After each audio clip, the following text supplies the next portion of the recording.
சமயபுர மாரியம்மன் எப்படி கண்ணனூர் வந்தாள் தெரியுமா? சுமார் 700 ஆண்டுகளுக்கு முன் ஸ்ரீரங்கம் கோயில் மடம் நள்ளிரவு ராமானுஜரே, வடக்கே வீற்றிருக்கும் வைணவியின் சீற்றம் எல்லை மீறிவிட்டது. இன்று இரவும் பலர் காய்ச்சலால் பாதிக்கப்பட்டுள்ளனர். சுவாமி, எங்கள் கைகளால் அவளை அப்புறப்படுத்துவதா? அவள் ஆதிபராசக்தியின் வடிவம் அல்லவா? சாய், அவள் உக்கிரம் தணிந்து சாந்தமாக அமர வேண்டும். நீங்கள் அவளை ஊருக்கு வடக்கே கொண்டு போய் ஆட்கள் நடமாட்டமில்லாத இடத்தில் வைத்து விடுங்கள். அவளே ஒரு இடத்தை நிச்சயிப்பாள்.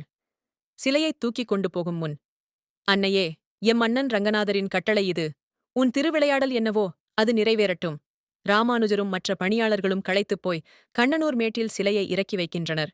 போதும், போதும், இங்கேயே நிறுத்துங்கள். பொழுது விடிந்ததும் மீண்டும் தூக்கிச் செல்லலாம். அனைவரும் சற்று ஓய்வெடுக்கின்றனர். விடியற்காலையில் அவர்கள் சிலையைத் தூக்க எத்தனிக்கையில், ஐயோ, என்ன இது? சிலையை அசைக்கவே முடியவில்லையே.